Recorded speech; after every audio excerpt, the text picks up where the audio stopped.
Let's get into that. What kind A of day writing is Zev day, having? a cave day. Zev is having, ladies and gentlemen, welcome to the FiveStack. Zev's having a day. And Midday. I'm a big fan when people are like, I'm having a day. I'm having a day. Because we all have a day from time to time. And you don't ever, it's funny because I'm at that age now where like my time capital is like the most important thing to me. And when you say to someone, you're like, how you doing? And they're unfortunately honest with you. And you're like, you know what? I'm having a day. And then you're like, oh, fuck. Now I have to either pretend I care or actually care. Or option 3, which is what Dino usually this is where I go. There's like option 1, 2, 3, ask a genuine question, feign interest, then pretend you didn't notice that they're having a bad day. Or just go, that's too bad, tap them on the shoulder and peace out. That's usually my move. I'm like, well, I'm sure things will get better. But you're having a day because you're in, now I know you and I are pals. You are balls deep, for a lack of a better term, in the second book of the greatest heist series. Correct. You got a couple chapters that you're dropping today, and I get a quick text from you, and it's like, I'm in the greatest heist cave. Please just send me a couple things. I'll see you at 3:00. And I'm like, oh, it's gonna be good. Actually, it's gonna be real good. Yeah, I'm having a great day, actually. Thanks for asking. And I'm excited about the greatest heist coming out later on, chapters 1 and 2. Everyone's going to enjoy it. It's going to be full of new revelations you had not heard before about everything that happens. Give us a nugget. Well, I mean, so much good stuff. Like we take the 2008 financial crash and we analyze all the players involved, and they include Jeffrey Epstein and Jamie Dimon, not just as passive observers, but actually people who make the crash happen, who collapse the economy. And we backtrack that all the way back to even years earlier, and we discovered that they all coincided in a place called Ohio. And that'll lead some people to expect a certain name to pop up because he's very much in part of Ohio's history. And he does pop up. So it'll be full of revelations today. It's just chapter 1 and 2. And we haven't even got to the arrest of Jeffrey Epstein, which is where the book actually starts. Oh my God, this is all prologue stuff? This is all laying the tracks? This is all setting the scene? Is that what you're saying? Yeah. Well, the first part is definitely setting the scene. Part 2, we actually get to the arrest. It starts at the arrest of Jeffrey Epstein in 2006. And then he ultimately gets convicted in 2008. But it's what happens inside the bank as they're getting this news that their number one client has just been arrested, and how they react is fascinating, with actual emails, with actual court testimony, actual discussion from the bankers and people inside. It's quite damning for JP Morgan, and you'll get a real inside view of what happened inside that bank as the news came out. I'm waiting for like a Dan Brown sequel. I'm like, let's go. Come on, let's go. Like a Ryan Holiday book series. I'm like, let's go. This is exciting. I'm excited. You're excited, and I'm hoping everyone else is, because you're going to get it in about an hour from now, 2 hours from now. Okay, so we'll get through this. We'll kind of expedite the FiveStack so you can get on and have a day. I do want to start not in the top 5 or the FiveStack today. I want to start with some great news, sad news if you hate ostriches. What is this about the ostriches? What is this? What is this story about ostriches? I mean, I don't often let Dean just take over the rundown and stick in the story, but he's like, oh, the ostriches. Tell us about the ostriches. Okay. You may have, if you're on social media, specifically that sweaty shithole I like to refer to as X or Twitter. You may or may not have seen some people, specifically psychos, MAGAs, alt-righters, same people that showed up for J6, same people that showed up for the convoy,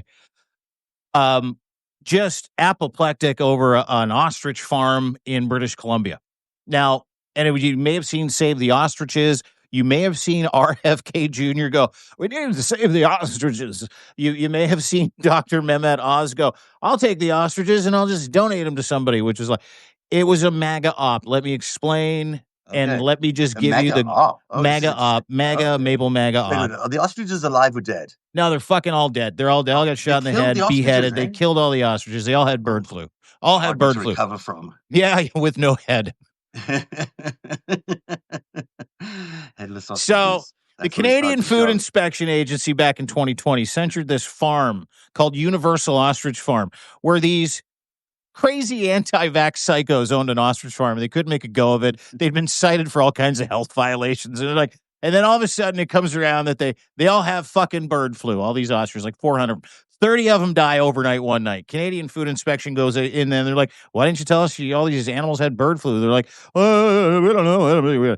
So fast forward, they get a cull order, which is a kill order from the Canadian Food Inspection Agency. Because one thing I know about bird flu, it's bad.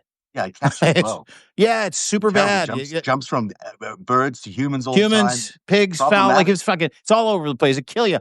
In France, they're wiping out all the geese right now. No one's saying anything. So the convoy crew, the same fucking psychos that want to continue to paint Canada as this horrific country that hurts its citizens and kills all the ostriches.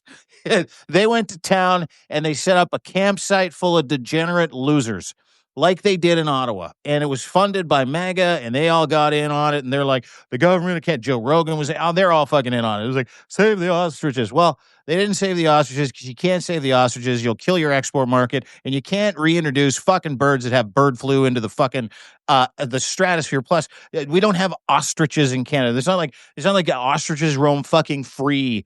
Right? Like there's an issue with introducing a new kind of fucking bird or animal to your ecosystem. From Canada, right? No. The ostriches are from Africa. Yeah, they're fucking prehistoric. You've ridden one? Yeah. Oh, congratulations. I had no idea. Very hard to ride. I was on it for like 2 seconds before I fell off, but they're very, very hard to ride. Anyway, good for you for trying to ride an ostrich. It's not on my bucket list. Like if someone was like, what would you like to do before you die? It's like, ride an ostrich. It's not there. Jumping is better. Yeah, bungee jumping, riding a camel. Fuck, I'd ride a camel before I rode an ostrich. Yeah. Anyway, they killed all the ostriches, and I wrote a piece about it, which put a bullet in the whole conversation. Go and read it. But I do have something to say. Listen, ostrich burgers are fucking delicious. If you haven't had one, I would encourage everybody to go and order one because I would love to see a run on ostrich meat just to prove my entire point. Not these ostriches. They were destroyed because they had fucking bird flu. But if you're one of those hillbillies, one of those four-toothed losers that showed up and camped out, and one guy OD'd, by the way, that was camping out trying to save the ostriches. Couldn't save himself, but he didn't save the ostriches either. So double tough day for the guy that OD'd.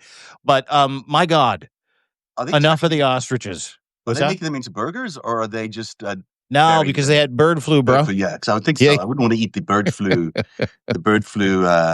ostrich meat. That wouldn't taste very good. So I'm glad to hear that they did turn into ostriches. They're all dead. My thing here. Can you hear me? Okay. By the way. Yeah. You're just coming through your computer now, which is fine. It's better. It's better than whatever was going on before.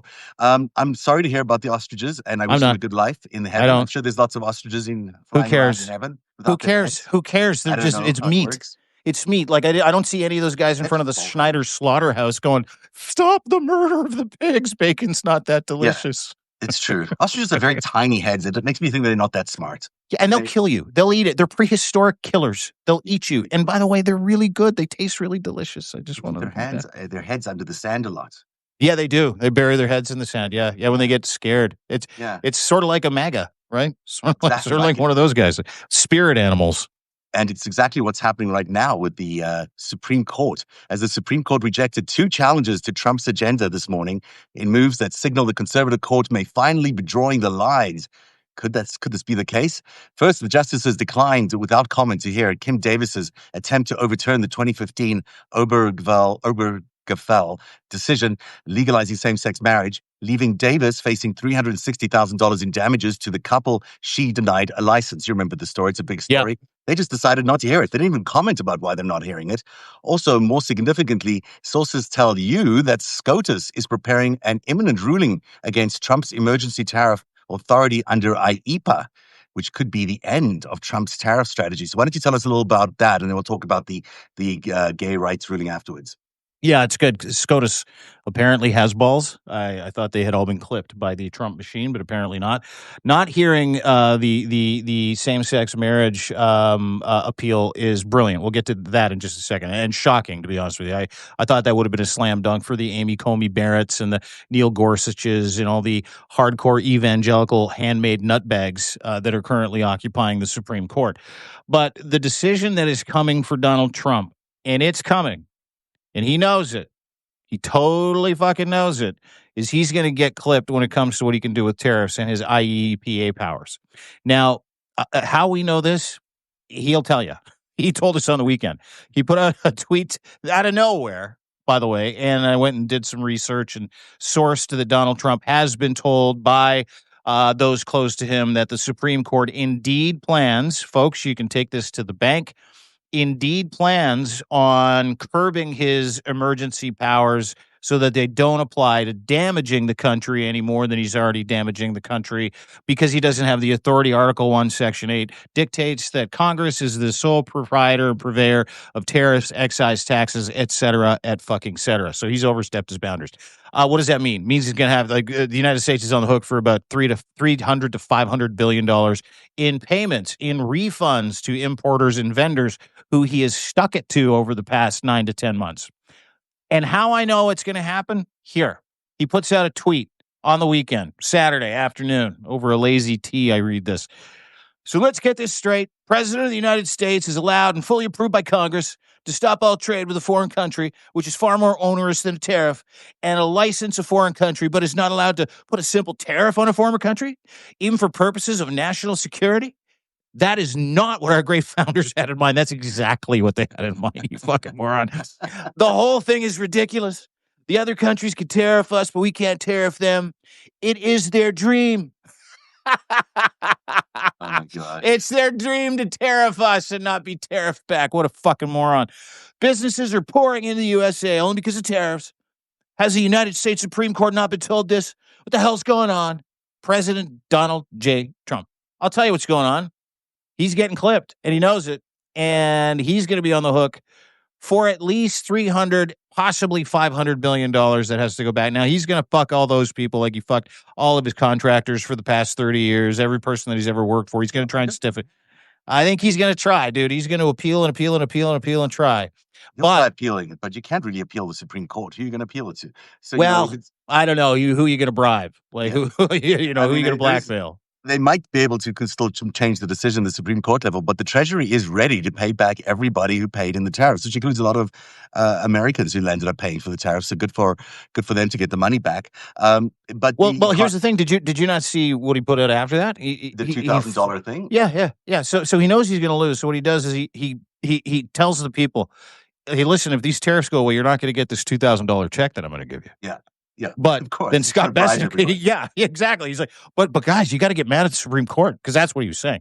Because I'm going to give you $2,000 check, you can do whatever you want with it. Now we're back to that ham-handed. Hey, I'll just give you money. I'm just going to bribe the people of the United States to get on side and to get mad and get angry and protest and all this stuff. But then Scott Bessent, like literally an hour after he puts out that tweet, he goes on fucking CNN or Fox or one of those stupid channels, and he's like, "Oh yeah, that's not happening. It'll come maybe in the form of a tariff credit. But yeah, it'll come in a variety of ways. But no, there's a bunch of different ways we could do it."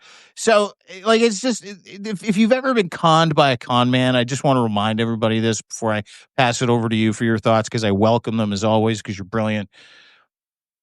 Donald Trump is a fucking con man. And what con men do that is central to every single con is they continually inflate how rich you're going to get, how great things are going to be, and you continually never see that materialize until your wife's pregnant with their kid, till your kid is gone, till your dog is dead and your bank account's fucking drained.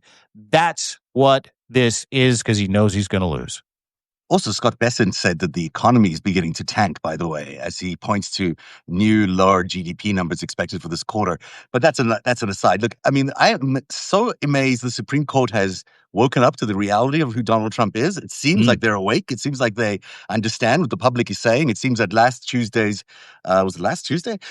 victory for the Democrats across the board around the country, I mean, is an indication that the Supreme Court is actually listening to what voters are saying. Voters are fed up with Donald Trump, and so is the Supreme Court. And I think that's the reason they didn't listen to that landmark same-sex marriage decision. They didn't contest it at all. I think that's a huge sign that the conservative movement or the social conservative movement has been dealt a blow, and that the president is sort of a lame duck now. He doesn't really have much room to go. In the next, even if the shutdown ends, even if everyone gets back, he's sort of, unless he can pull out a masterpiece victory next November, which I don't think he can, he's sort of a lame duck for the rest of his term. Yeah. Oh, and dude, if he loses in 2026, my God. Yeah, like not just lame duck, like thrown overboard, what made to walk the fucking presidential plank, which is everybody's hope right now. But I want to get to the gay sex ruling, sorry, the gay marriage ruling, same sex marriage, not gay sex marriage, the same sex ruling. To your point, you know, and I would ask you this question because you understand the Supreme Court. You've read the Federalist Papers. You understand the Constitution better than most. You're very well researched and written. Do you think we're seeing, for the first time ever, the Supreme Court of the United States look at their careers and their jobs through a political lens? Through, oh my God, we can't be seen as Trump stooges, because some of these decisions you would have thought would have been slam dunks for appeals. Like, I just assumed the hard right Christian SCOTUS would have said, yeah, let's do this. Alito, hardcore weirdo Catholic. You got Kavanaugh, Handmaid's Tale, Amy Coney Barrett. So that's the question I would ask for you, because yes, it's rooted in law. Yes, it's rooted in precedent, but do you think they just didn't hear it because they're like, we even hear this? We're going to lose all kinds of favor and faith from the American people? I mean, I think there is a little bit of that. I mean, they certainly aren't doing it because they're leaning left or right. Yeah. That's not how they go. I think what they're realizing is that, they are parts of the society. What we're all realizing is they're parts of society. They're human beings too. They feel what we feel. They understand what's going on in our world. And if they're seeing a president who's just flailing as a president, they're not going to be in a hurry to support his motions and his requests to them. So, the Supreme Court's always concerned about its own standing in society because they have their own part of government that they're Yeah. upholding, and they've got to be responsible to the people as well. They can't just be out there making decisions that the people aren't supportive of, because they'll lose credibility over time. So I think what you're seeing is them being responsible to the people, and then being responsible to the court's legacy, but also to themselves. I mean, it gets really, really unseemly if they're busy supporting these anti-gay, racist legislations and decisions based on, the president who's completely out of whack, who's not supported by a majority of the people, who got a thunderous clampdown last Tuesday. I just can't see how they could argue, how they cannot be feeling that as people and not seeing it in their day-to-day lives. They are, ultimately just people. Yeah. It's a great point. And I think that that kind of, sides with how I feel about why a decision like, the same sex marriage decision wasn't even adjudicated. They didn't even want to fucking hear it. They're like, you can pound salt, not interested. And I think there's a fever pitch, with the judiciary as well, where, they're starting to realize from, conversations that I've had over the past couple of days, not just about the same sex marriage bit, because that just happened like 24 hours ago, where they're like, nah, we're not touching it. But when it comes to this tariff decision that's coming, is there isn't a lot of fear on the Supreme Court around Donald Trump when it comes to the people that he put on that court, the people that the GOP and MAGA helped put on that court, and put on that court because of their ideological leanings, because that was what Mitch McConnell went to work doing 30 years ago, stacking the courts, getting rid of anybody that was antithetical to any kind of or wanted any kind of progressive, rule of law. And he did an incredible job. Does he know what he did today? No. Is he able to stand on his own? No. But that introduces term limit conversations, and we'll get to that another time. But this was a really good day for America. Like even watching Trump flip out yesterday, he flips out all the time. But his tells are tells, and for him to lose his mind like that, to excoriate a decision that hasn't been made. Yeah. Yeah, he knows. Told you everything you need to know is that the Supreme Court is going to come down on his bullshit tariffs, which is what Canada's been waiting for. Which quick little add on, which is why Mark Carney's been slow playing this whole deal, because he knew, we all knew they were illegal. We all knew this was short term, and he was going to get his hand slapped. You just hoped it would have come sooner than 10 months before he did the damage he did. Yeah, I think as well, just on gay marriage, just to add a point here, is it's this practically was really unfeasible, because people have been relying on this gay marriage ruling from a few years ago, as and have been getting married, have been building their lives together as married couples. To suddenly undo that would be a remarkable exercise, and very, very difficult. It's sort of like a lot of undoing between gay marriage and tariffs. Kim Davis, by the way, that's the county clerk that would not, the Obergefell decision, that wouldn't sign a marriage certificate for two gay people. Yeah, so he got rejected. She's a hot babe. Is she? I don't know what she looks like. The north end of a southbound camel, as my dad would say, like a bucket of smashed arseholes with all the good ones picked out. And you knew. You're in a tear today. Yeah, You're perfect for me when I today. I saw needed her, you I was today. like, "Oh, she's just mad that these people found love." How dare they? How dare they? Now it's only the gays who find love. Oh my God, Yeah, it's yeah. so Look awful. at that. Even the That's gays are finding love. I'm angry now, looking through her Coke bottle glasses over her 17th. true enough. Kim Davis is married. No. Are you You know? kidding me? She's married to her 2 cats and a deck of Uno cards. That's who Oh, she's come now. married Don't be to. so mean about cat people. Uno? Oh, No, sorry. I thought you were going to take it. I like Uno. It's a good no. game. She's married Number, to Solitaire. That's what she's married to. wow. Oh, no. Someone Wow. said she's had 4 husbands. Actually, really? Yeah, yeah, yeah. Yeah, she's had 4 husbands. Kim Davis has been married 4 times. She suckered 4 guys into that? That's incredible. I'm going to take her ability to get married and her licenses away. There should be a limit after 3. You shouldn't get any more. Number 4 on the countdown today, FBI Director Kash Patel enraged America's closest intelligence ally during a May trip to London that reads like a masterclass in diplomatic incompetence. The New York Times reports Patel demanded his flight be diverted against British security protocol, showed up to high-level meetings with MI5 and MI6 wearing a trucker cap and a green hoodie, then broke direct promise to MI5 Director General Ken McCallum about protecting a critical FBI liaison position monitoring China's new embassy in London. After personally agreeing to fund the specialist role, Patel let the position get cut anyway. This is unbelievable that he did this after making a promise to the MI5 leader. And they took the FBI agent and his position back to the United States in order to save some money. So Kash Patel is under a lot of pressure. He's allied. The allies don't love him very much. He's under this enormous pressure because of his private jet trips to all sorts of places that are not sanctioned by the FBI officials. I'm surprised he's still in power there. I will in office there because does he even have any authority? Do people trust him? I don't believe he does. No, well, he's got authority because he was handed authority, not that he earned it. Everybody at the FBI hates him. Conversation I had with somebody here in Canada that's connected with the Federal Bureau of Investigations is the embarrassment is hard to explain because they've got a guy with atchifori eyes with no experience walking around yelling and screaming and doing things like this, lying to allies. One of the I'll give you 2 examples of how fucking incompetent he is. We'll get to the Epstein files and we'll get to his girlfriend and the $60 million jet trips to go watch her sing the national anthem and wrestle in fake wrestling shows in just a second. It's almost too good. No, it's 100% true. I'll get to that in just a second. So, the first one that makes me laugh is the Epstein file. So now you're seeing, and we'll get to it in just a minute, is part of the FiveStack. You're seeing reporting coming from people like David Schuster, Allison Gill, Yahoo, New Republic, us, a few others, Midas, which is very much accurate. FBI leaks talking about how absolutely horrendously perverted the videos, the pictures, incidents of Donald Trump and his friends with underage women dancing by the pool, swimming, topless, naked, with girls that are clearly underage. They've now started to leak that information. A lot of the women that were working on the files had to quit because they have fucking PTSD from it because they have their own experience, the FBI agents. So, like, these are really important stories that are coming out. So wait, when you share all the evidence from the Epstein files with 1,000 people, that actually leaks. That's Yep, amazing. yeah. Strangely That's enough, amazing. yeah. Some people are going to have a crisis of 1,000 conscience. people would leak any of that information. That's stunning.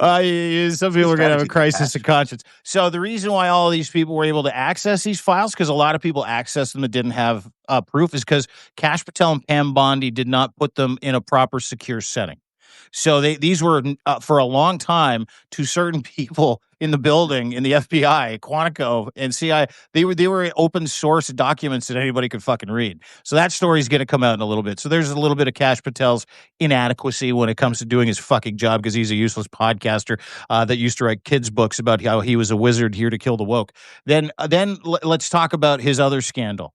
Kash Patel took the FBI $60 million FBI Gulfstream to go visit his 26-year-old girlfriend at Penn State University, not once, but twice.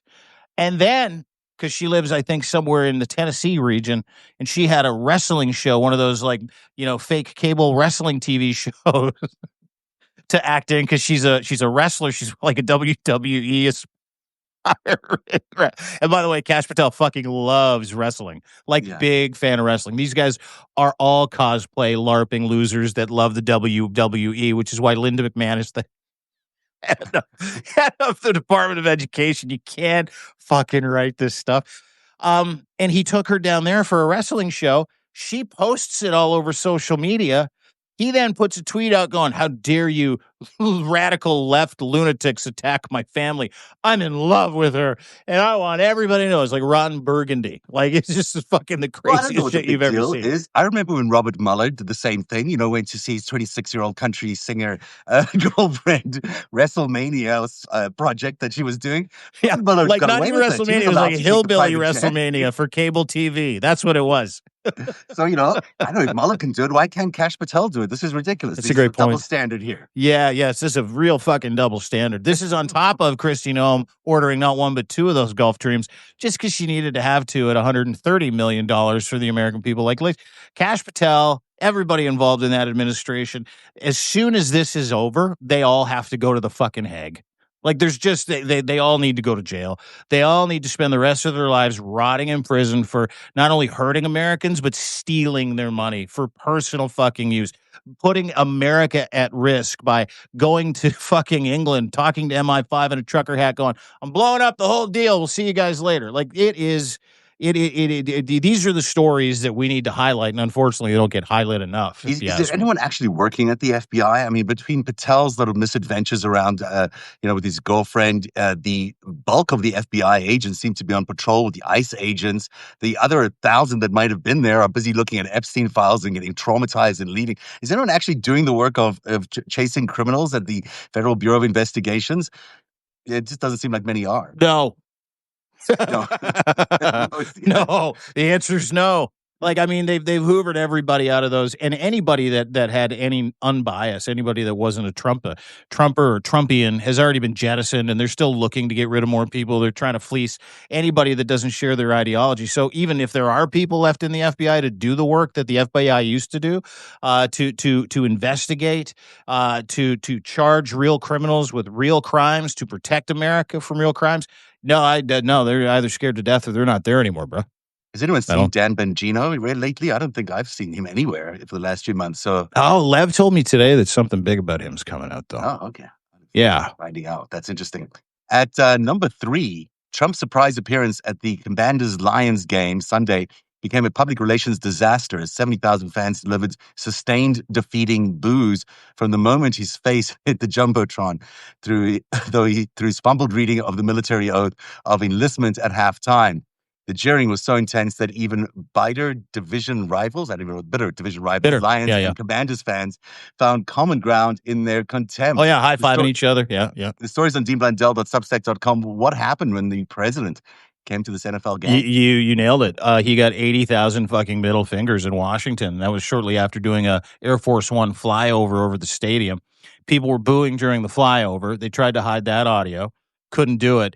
Then Donald Trump is going to read this oath to all of these military people that are at the game, and he's reading their oath, and he's like, "I do solemnly swear," and then he reads this part, which made me laugh. "Insert your name here." Oh, that's hilarious. Insert your name. They didn't even give him a fresh one. They didn't give him one that said, "I, Donald Trump." I mean, this is guy. "Insert your name here. Do solemnly swear." And then as he gets to "do solemnly swear," the boos are so fucking loud. Yeah, I did hear that. That's insane. Like, I wish I could play it for you now, but we don't have sustained middle fingers, boos, and he looks out, and there's this pause. And y'all, if you watch it, you know what I'm talking about. He looks out, and there's this pause, and it dawns on him. Yeah. Wait a second. I think some people don't like me. Yeah, this is at an NFL game. This is not at some, These are my people. These are your people, and they're booing you. They hate you. They fucking hate. Dude, and it was for 2 fucking solid minutes. And here's the great part. As soon as that was done, by the way, he looks awful. His hand was covered in more foundation. His gait was sickly. Pete Hegseth was standing there next to him, looking scared to fucking death. You look like he was a hostage that wasn't allowed to tell anyone he was a hostage. He's like, "Oh." Yeah. It's the smell. So he's up there and he realizes that people hate him after this sustained fucking hatred for him, which was awesome. Like there was no mixed reaction. You might read that. He is hated by every person in that thing. And he turns around, he looks at Hegseth and he looks at his handlers. He goes, let's go. And they fucking leave. Like, boom, gone. That's it. It's over. And not a word from anybody, nothing. But you can go and read about it. You can watch all the best of the booze and the middle fingers, deanblundell.substack.com. I've got the whole piece there. I mean, he must be seeing something terrible coming down the pike. I mean, he mustn't realize that after the midterms, he's going to get impeached and could be in jail, like soon afterwards. Like, I mean, there's a possibility that's actually a real scenario that he's contemplating right now. Because if tariffs fail, his economic platform fails, if the people are booing him like this at NFL events, he's deeply unpopular. The results last Tuesday showed us how deeply unpopular he is. Even the Democrats who aren't popular are doing well. He's must be contemplating some interesting things after next November. Yeah, well, I mean, like not only like that feedback that kills him. Like he fucking hates that. But like let's line up how many different people have warned, publicly warned the Trump followers that they got to get their shit together or they're going to jail. Steve Bannon, the very next day, we played it here. Some of us in this room, including me, are going to jail if we don't get this shit together. Yeah. Mike Johnson that afternoon, he's going to impeach every single one of us and it'll be over. Like they're going to get us all. Donald Trump, all caps tweets. Next day, he's like, "We need to filibuster. We got to get rid of the filibuster. We got to do something. We're going to send the media. We got to figure this out." The panic isn't just palpable; they're shitting their fucking pants. Yeah, like they are literally shitting their fucking pants because they know that if they lose all that power, they lose the House, they lose the Senate, they have 2 years where that knob is going to not just get chased. If you thought he got chased in his first 4 years, boy, oh. You haven't seen anything yet. It's such an incentive for people to vote Democrats because people are going to despise him even more by this time next year that, we could even flip the Senate. And in that case, he could actually be impeached and removed from office, which is not unlikely in this scenario. He is so deeply unpopular. Speaking of the Senate, this is number 2. The Senate voted 60-40 late Sunday to advance a deal ending the 41-day shutdown after 8 Democrats surrendered their 6-week demand for ACA subsidy extensions, accepting only Majority Leader John Thune's word that he'll hold a vote by mid-December. But the capitulation came too late for 42 million Americans caught in legal whiplash over food stamps. That the Supreme Court Justice Ketanji Brown Jackson temporarily paused a federal judge's order for full November SNAP payments. Then the USDA ordered states to immediately undo benefits already distributed to families. The chaos is creating a lot of tension around the Trump administration as people don't know whether they're going to be able to feed their families. But that's the second part of the story. The first part of the story is, of course, that the Democrats have caved, if you want to look at it that way. Some of us might think it's a good idea. But what do you think? I'm of two minds. I'm of one mind that 8 senators sold out America. 8 Democratic senators sold out America. Angus King said something today with Joe Scarborough. I talked about it earlier, but he said, "Hey, we tried to stand up to Trump and lost." I mean, oh my God! Even in the messaging, you sound like you just don't care, right? Like it's the only thing that works with Trump is standing up to Trump, and it was working. It was working. It was the Republican lockdown. It was Trump's. It was working for political, sentiment, maybe, capital, but it was also, dude, Trump isn't going to give anybody that health insurance. Dude, Trump is still going to. He's still going to cancel the health insurance. He is still going to jack up premiums. He is still not going to go to the wall to not give people their money. Being laid off every single day. Yeah, people losing their jobs. There's a lot that was not the people. I think he still does that in America, dude. I think he still does that though. Air safety. Yeah, I know, but and that's a big one. Because I have to go down to Nashville for a meeting on Wednesday, so I'm hoping they get those air traffic controllers back in. That's for me. But to your point, the other side of that, and you can have an issue with how Angus King said what he said, but to Angus King's point, to your point, to many other people's points, the safety of America is now in jeopardy. Now, if you're pissed that the Democrats caved, think about that and think about who started this and think about who is putting not only the safety of Americans at jeopardy in a very fucking real way when it comes to air travel, government employees getting furloughed, not getting paid, when it comes to firing tens of thousands of people. That's all Donald Trump. All of that is Donald Trump. All of that is his regime. All of that. So it put Democrats in a really shitty position, specifically this 8. And Angus is a Democrat, but he's more of a libertarian. You saw some very centrist Democrats, not hard left Democrats. What's that? Yeah. He's an independent, right? I mean, Yeah. He's an independent, but he leans that way with pretty much everything that he does. And so, party over people. There's just that aspect of the conversation. Then there's the aspect of standing up to Trump.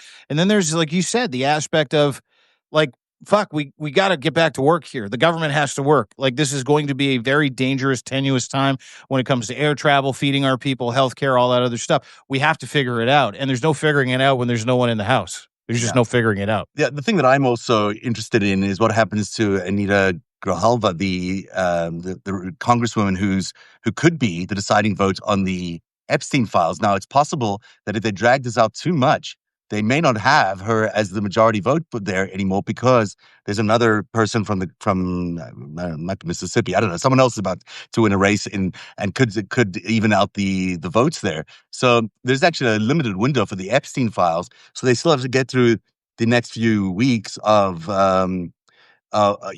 getting this thing through, of getting some sort of agreement on opening the government, and then having enough time to vote with Grijalva still being the majority vote on the Epstein files. So there's a lot of still time management and scheduling that needs to happen, and I hope they're able to do that, because that to me is worth it almost. You're not going to get very much by keeping the government closed for another few months, but you are going to get a lot out of the Epstein files coming out. Yeah. This is interesting, right? They have a Republican that they're trying to balance out that 218 signature with in the Deep South. Adelita Grijalva is now at 41 days since winning in Arizona, and she is the 218th signature. Everybody knows that. All of that is incredible, but it also might not be for naught, because I don't know if you've been paying attention to David Schuster and Allison Gill. Mueller, she wrote, if you follow her anywhere. I don't pay attention to Allison very much, no. But I do listen to David Schuster. Okay.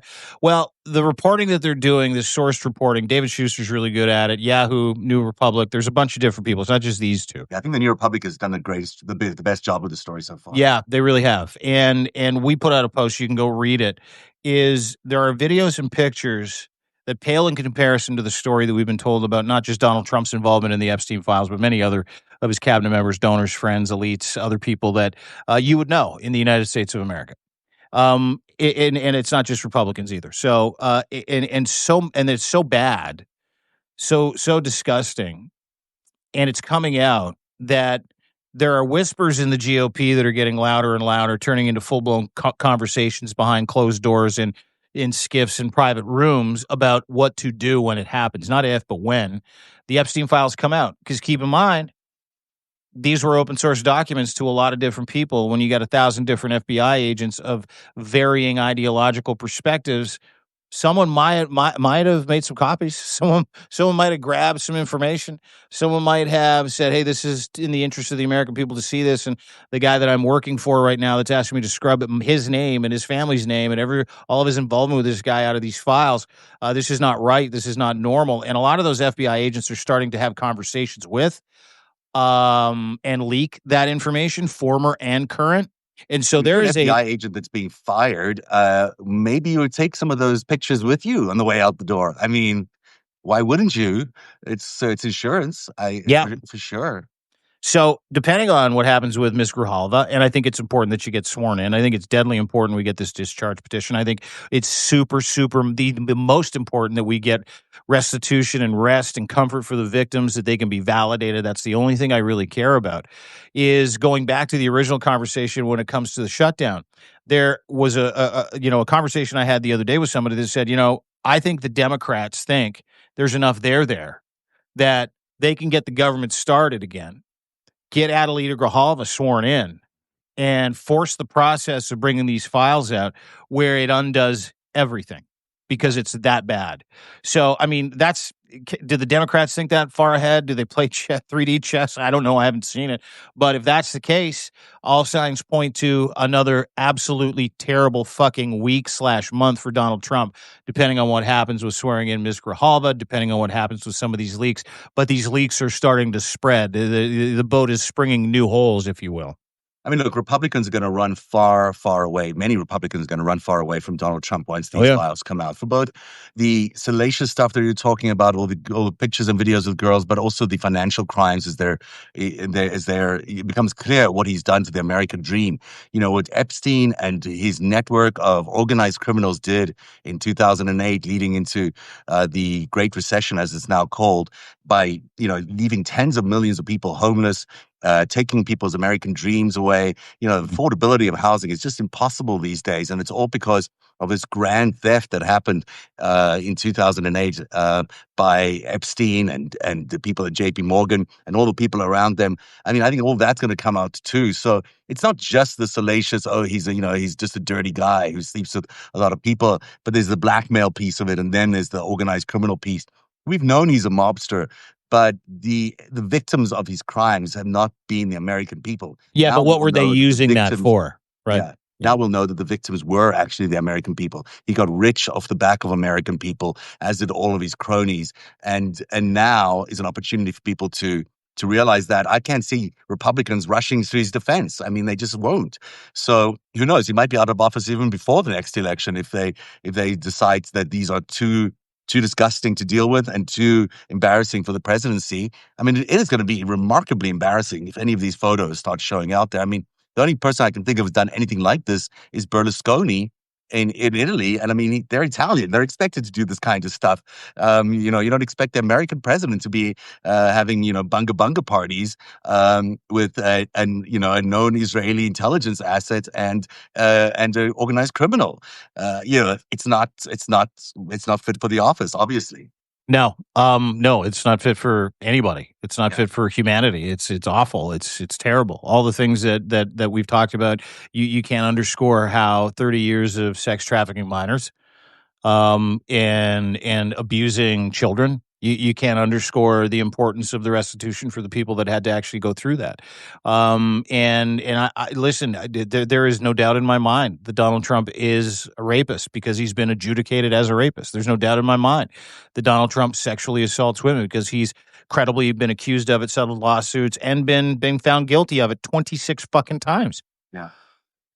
So depending on whether there's smoke there's fire, where there's smoke there's fire.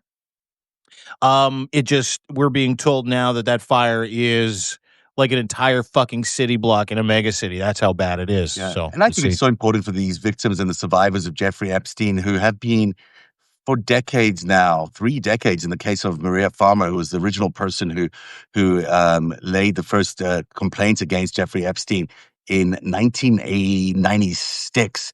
1996 is when she first reported that. She's been 30 fighting years. a 3-decade battle to try and get some justice for her sister, who was also assaulted, and for herself. She was held captive for months at the Wexner mansion. This is the person. She was this weekend. By the way, she was honored as part of a children campaign and for her work in protecting children. And I'm so glad she's getting some of those honors. And it's people like Maria who've spent decades and decades and decades fighting for the truth. She also suffers from cancer because this has been a toll on her that is unbelievable. Yeah. And I've been privy to some of that over the years, and I just feel like these poor women who deserve closure, who deserve an ending to this horrible thing that they were put through. And the fact that had something been done earlier, had something been done in 96 or in 2006, thousands of people's lives could have been changed. We could have saved thousands of children from this horrible ordeal. And we didn't. Society failed them, politicians failed them, the Wall Street failed them, everybody failed them. And those people need to be made whole, and they need a closure to all of this. So I hope this finally comes to a clear end where we know exactly what these guys did. Agree. Fully agree. Fully agree. Co-signed, as they say. That is the number one story on the countdown, by the way. That was Oh, we're the done. one story. Oh, that's it. We're led finished. right into it. So We're all done. there we go. That was really good. That made sense. I enjoyed it. Good. I like when you enjoy the show. I It's enjoyed important it. to me. I had lots of laughs at the ridiculousness, as we all should laugh. We learned a little bit today, and we got together. Listen, folks, thanks for joining us. The Five Stack is our pleasure, and we do it every day at 3:00. It's only made possible by you, our subscribers. Zev right now is doing some great work. Greatest heist. Let's recover that if you can. Just kind of give us what we can expect in the next hour or two. I know a lot of your readers and subscribers are waiting with bated breath for what you have coming up. Let's get to that. Go and give them a sub, because this is the content you got to pay for, people. Give him a sub. Do it right now. Narrative.org. I've been dogging the Jeffrey Epstein story for 10 years now, and certainly for the last 6 years, it's been a big part of my life. And over the last few years, it's occurred to me that this was not just an operation about human trafficking and about teenage girls. This was a massive operation to bankrupt America, to steal America, to destroy America from the inside out, to hollow it out completely. And in part one of The Greatest Heist, I explored how Jeffrey Epstein and Donald Trump were co-opted by a Russian attempt to end democracy and to infect capitalism. And so that story starts in 1987. This story picks up in 1996 and then quickly gets to the arrest of Jeffrey Epstein. This is in book 2 of The Greatest Heist.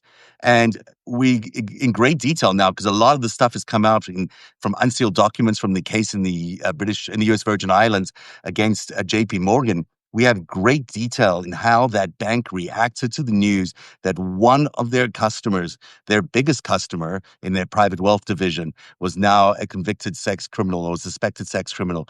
And their reaction is exactly what you wouldn't expect. Instead of firing him, they laid even more money at his disposal. They gave him even more business. They funded his modeling agency that he created, MC Squared.